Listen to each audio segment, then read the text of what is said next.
Hello, dear students. Welcome to I-Fal. My name is Teacher Nikki, and I am here to have another video lesson with you. So I am so excited to talk about a new topic for you today that will help you understand and construct better sentences using the English language. I know that these lessons will be very helpful for you to communicate using the English language that are grammatically correct and properly constructed, considering that we will be talking about some grammar topics. So I want you to concentrate on our lesson today, pay attention to our sample sentences, and please practice them very well even after the class. So let's go ahead and start our lesson.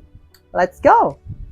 For this lesson, let's go ahead and talk about the next type of your pronoun, which is your interrogative pronouns. So I know the word interrogative is not unfamiliar to you. We already talked about it in the previous lessons when we talk about interrogative, which means these are the words that we use to ask questions. Of course, we also categorize them as your pronouns. Now, we use interrogative pronouns to ask questions. Pointer.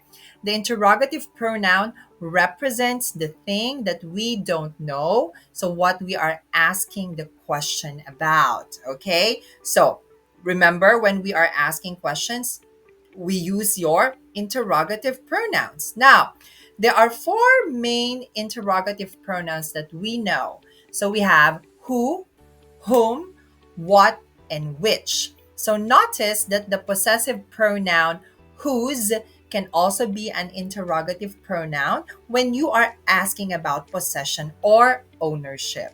Okay? So again, four main interrogative pronouns. We have who, whom, what, and which. Okay? So we can also add whose when we talk about or asking about possession. Okay, now so we have here a table where we can identify simply this interrogative pronouns, 4 or 5. So when we're talking about person, and if it's a subject, then we can use who. But if it's an object, we use whom. Now, if this is a thing, regardless if it's a subject or an object, then we can use what. Now, if it's a person or thing, regardless, subject or object, now we can still use which.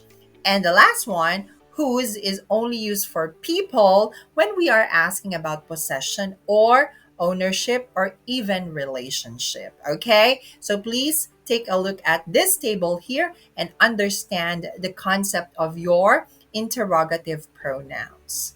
Now, so let's take a look at some examples using your interrogative pronouns in questions, okay, and also the answer and what position do they have if they take the subject position or object position. Example, who told you? John told me. So in this case, since this is in a subject position, the person that we are asking, then this is who. All right. Now, whom did you tell? I told Mary. So since this is in the object position, we use whom. What's happened? Okay. An accident happened. So this is in subject, but this is not the person. So we can just use what. Okay. Now, what do you want? I want coffee. Doesn't matter if it's subject or object. In this case, it's object. Now we use what? Which came first? The Porsche 911 came first, subject position. Which will the doctor see first? The doctor will see the patient in blue first. Okay, it's an object. There's one car missing. Whose hasn't arrived? So we're asking about possession. John's car hasn't arrived. So that's subject. We found everyone's keys. Whose did you find? Okay, possession. I found John's key. So it doesn't matter if it's in subject or object. We can still use the interrogative whose, which, and what in the subject or object position. Okay? But you have to pay attention if it's for person or thing or can be both. All right? Now, more examples and activity. So let's see here. we choose the right interrogative pronoun to complete the questions here. Number 1, blank of the books is your favorite. So this is, okay, which one? Okay, which one of the books is your favorite? Next one,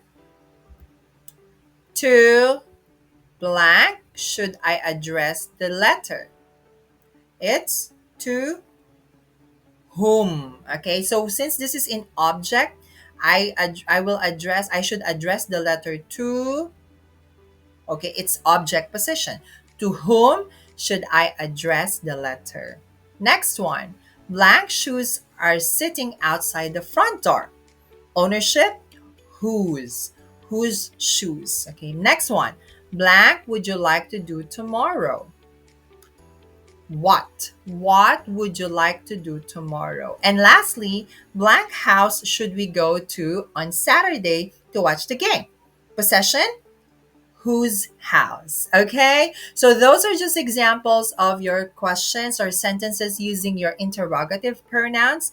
So definitely use them, master them, and remember the concept on using them. All right, so I hope you find our lesson today very helpful. So as I always say, the secret in making your communication skills in English better is constant practice. So I want you to please keep on practicing all the lessons that we've had in the past and even this present lesson. So I know that you can do it really well and you'll improve yourself eventually. So just keep believing in yourself and practice more, okay? Now, please stay tuned to our more lessons here in I-Fal, and please visit our website that I will flash on the next screen. I also encourage you to please subscribe to our classes because we have a lot of amazing teachers that will help you and guide you in improving your English skills. So once again, this is Teacher Nikki. So I'll just see you again on the next classes and video lessons that we're going to have. I know that we will have more amazing lessons in the future. So stay tuned and good luck. Study harder and I'll see you next time. Bye.